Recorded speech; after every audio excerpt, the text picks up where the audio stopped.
Hi friends, welcome back Monika vlogs. ఈరోజు మన recipe వచ్చేసి చికెన్ ఫ్రై. ఎక్కువ టైం లేనప్పుడు ఇలా సింపుల్గా ఒకసారి ట్రై చేయండి, చాలా టేస్టీగా ఉంటుంది. ఇప్పుడు చికెన్ బాగా శుభ్రంగా కడిగి పక్కన పెట్టుకున్నాము. ఇప్పుడు స్టవ్ ఆన్ చేసి ఒక కడాయి పెట్టుకొని అందులో ఈ చికెన్ యాడ్ చేసేద్దాము. ఇప్పుడు ఇందులోనే కొద్దిగా ఉప్పు, పసుపు, అలాగే బిర్యానీ స్పైసెస్ కూడా వేసుకున్నాము.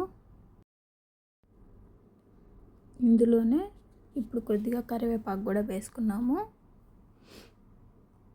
అలాగే చిన్న ఉల్లిపాయ సైజు కట్ చేసుకొని కూడా వేసుకున్నాము. అలాగే 2 పచ్చిమిరపకాయలు కూడా వేసుకొని అంతా ఒకసారి మిక్స్ చేసుకున్నాము. ఇలా మిక్స్ చేసుకొని ఒకసారి మూత పెట్టేసుకున్నాము. మనం ఇందులో వాటర్ ఏమి యాడ్ చేయాల్సిన అవసరం లేదు. ఇలా 5 మినిట్స్ మూత పెట్టుకొని ఉడికించుకున్న తర్వాత చికెన్లోంచి కొద్ది కొద్దిగా వాటర్ రిలీజ్ అవుతాయి, చూడండి.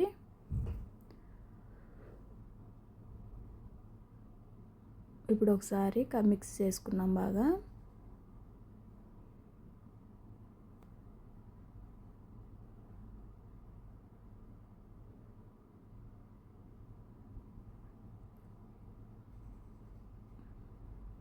ఇప్పుడు మూత తీసి ఈ చికెన్లోని వాటర్ అంతా ఇంకిపోయేంత వరకు చికెన్ని బాగా వేయించుకున్నాము.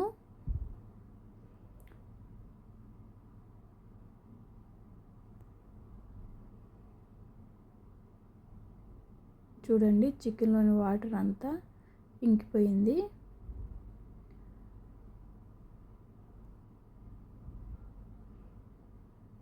ఇప్పుడు ఇందులోనే కొద్దిగా ఆయిల్ యాడ్ చేద్దాము.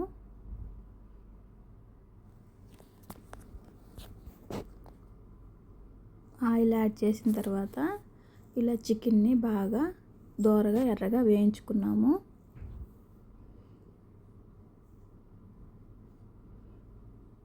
ఇప్పుడు ఇందులోకి మసాలా పొడి ప్రిపేర్ చేద్దాము. ధనియాల పొడి కొద్దిగా, అలాగే టేస్ట్కి తగ్గట్టు కారం. ఒకవేళ ఉప్పు సరిపోకపోతే ఇప్పుడు ఇందులో కొద్దిగా యాడ్ చేసుకున్నాము. అలాగే 4-5 వెల్లుల్లి రెబ్బలు వేసి కొంచెం కచ్చాపచ్చా దంచుకున్నాము. చూడండి, చికెన్ ఆల్మోస్ట్ బాగా దోరగా ఏగిపోయింది. ఇప్పుడు ఈ మసాలా పొడి వచ్చి ఇందులో యాడ్ చేద్దాము. ఇలా యాడ్ చేసేసిన తర్వాత ఒకసారి బాగా అంతా కలుపుకున్నాము. చాలా టేస్టీగా ఉంటుంది, మీరు కూడా ఒకసారి ట్రై చేయండి. ఈవెన్ వంట రాని వాళ్ళు కూడా చాలా ఈజీగా చేసుకోవచ్చు.